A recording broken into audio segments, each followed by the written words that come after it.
அட என்னங்க பையா கடையில பானிபூரி இவ்வளவு டேஸ்டா இருக்குது? அது ஒண்ணும் இல்லங்க, அன்னைக்கு ஒரு நாள் நம்ம பசங்க எல்லாம் சேர்ந்து ஜாலியா இழுப்பூர் வரையும் போயிருந்தோம். அப்ப நம்ம பையன் ஒருத்தன் திடீர்னு பசிக்குன்னு சொன்னா, திரும்பி பார்த்தா பக்கத்திலே பையா கடை. விடுவோமா நாங்க உடனே பையா கிட்ட ஆளுக்கு ஒரு பிளேட் பானி சொல்லி சாப்பிட ஆரம்பிச்சிட்டோம். சாப்பிட்டு முடிச்சதுக்கு அப்புறம் தான் தெரியுது ஆளுக்கு 4 பிளேட் சாப்பிட்டுருக்கானுங்க.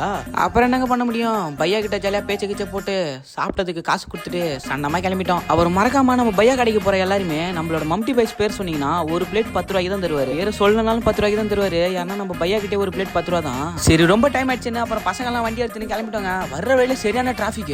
இதை பார்த்து நம்ம பையன் சடனா வண்டியை விட்டு இறங்கி டிராபிக் போலீஸ் மாட்டாங்க. அப்புறம் என்னங்க கொஞ்ச நேரத்துல டிராபிக்கும் கழிஞ்சிச்சு. நாங்களும் கிளம்பலாம் அப்படின்னு வண்டி எடுத்துன்னு கிளம்பி வந்து இருக்கிறப்ப அக்கா கடையை பார்த்துட்டோம். போகாம இருக்க முடியுமா? உடனே நம்ம அக்கா கடைக்கு வண்டியை விட்டு ஆளுக்கு 100 சிக்கன் சொல்லி சாப்பிட்டுட்டு இருக்கிறப்ப நம்ம பையன் ஒருத்தன் உடனே மெடிக்கல் ஷாப்ல ஏதோ பொருள் வாங்கணும்னு சொன்னான். தப்பாக்குதுண்ணா.